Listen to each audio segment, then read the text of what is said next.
বেগুন এভাবে রান্না করলে সাদা ভাত, রুটি, পরোটা অথবা পোলাও দিয়ে খেতে অসম্ভব ভালো লাগে। খুব বেশি সময় রান্না করতে লাগে না, একদম ঝটপট বানিয়ে নেওয়া যায়, খেতেও দারুণ হয়। পুরো রেসিপি দেখতে থাকেন, আশা করি ভালো লাগবে আর কাজেও লাগবে। আর হ্যাঁ, ভিডিওটা ভালো লেগে গেলে শেয়ার করে রেখে দিবেন, এতে করে পরবর্তীতে হারিয়ে যাওয়ার আর ভয় থাকবে না। যখনই দরকার হবে তখন তো একটু দেখে নিয়ে রান্নাটা করতে পারবেন।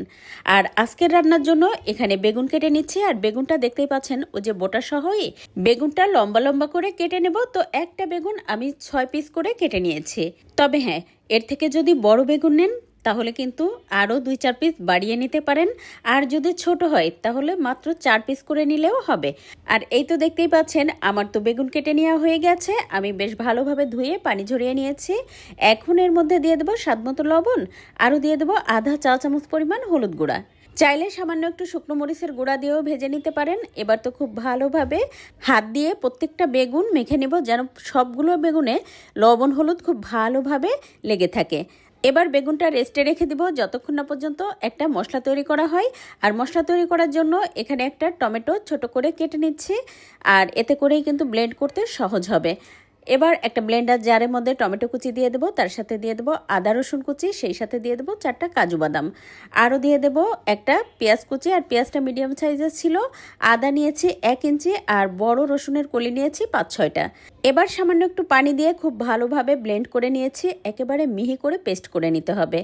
আপনি চাইলে এই কাজটা শিলপাটায়ও করে নিতে পারেন। এবার বেগুন ভাজার জন্য চুলায় একটা প্যানে 1/4 কাপ পরিমাণ রান্নার তেল দিয়ে এবার বেগুনটা এপাশ ওপাশ খুব সুন্দর করে লাল লাল করে ভেজে নিব। তেল যদি একটু বাড়িয়ে দিয়ে বেগুন ভাজা হয়, বেগুনের কালারটা অনেক বেশি সুন্দর হয় আর অনেক সুন্দরভাবে ভিতর থেকে সিদ্ধ হয়ে যায়। আজকের রান্নার জন্য এত তেল লাগবে না, এজন্য অর্ধেকটা পরিমাণ তেল তুলে রেখে এর মধ্যে দিয়ে দেবো সামান্য একটু গোটা জিরা, তার সাথে একটা কাঁচামরিচ ফোড়ন। ওই 20 সেকেন্ড মতো ফোড়ন তুলে নিয়ে এবার এর মধ্যে দিয়ে দিলাম আগে থেকে ব্লেন্ড করে রাখা মশলাটা। তারপর বেশ ভালোভাবে কষিয়ে নিতে হবে। আর কষানো তো জানেনই কতক্ষণ করতে হবে, যতক্ষণ না পর্যন্ত তেলটা উপরে উঠে আসে। এখন তো এর মধ্যে দিয়ে দেবো স্বাদমতো লবণ, আধা চা চামচ পরিমাণ হলুদ গুঁড়া, 1 চা চামচ পরিমাণ ধনে গুঁড়া, 1 চা চামচ পরিমাণ জিরার গুঁড়া, আরও দিয়েছি আধা চা চামচ পরিমাণ শুকনো মরিচের গুঁড়া। এবার আরও একটু সুন্দর করে 3-4 মিনিট সময় নিয়ে কষিয়ে নিয়ে এবার ব্লেন্ডার জার ধুয়ে দিয়ে দেবো পানি। ওই 1 কাপ পরিমাণ পানি দিয়েছি। এখন তো খুব সুন্দর করে এই মশলাটা ফুটিয়ে নিতে হবে। 3-4 মিনিট মশলাটা সুন্দর করে ফুটিয়ে নিয়ে নামানোর আগে দিয়ে দেবো আধা চা চামচ পরিমাণ গরম মশলা গুঁড়া। তারপর তো শুধুমাত্র 1 মিনিট মতো জাল করে নিয়ে এবার সরাসরি ওই মশলাটা ভেজে রাখা বেগুনের উপরে দিয়ে দেবো। এবার বলতে পারেন, বেগুন দিয়ে কেন রান্না করলাম না? যদি বেগুনের উপরে এই মশলাটা দেওয়া হয় তাহলে তো বেগুনটা একদমই খুলে যায় না অথবা ভেঙে যায় না, আস্তে আস্তে থাকে, দেখতেও সুন্দর দেখায়।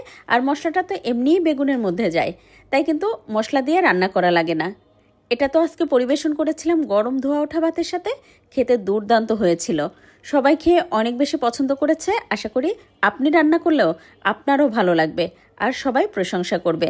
আজ এ পর্যন্ত, কাল আবার নতুন কোনো রেসিপি নিয়ে দেখা হবে ইনশাল্লাহ। সে পর্যন্ত সবাই ভালো থাকবেন। আল্লাহ হাফেজ।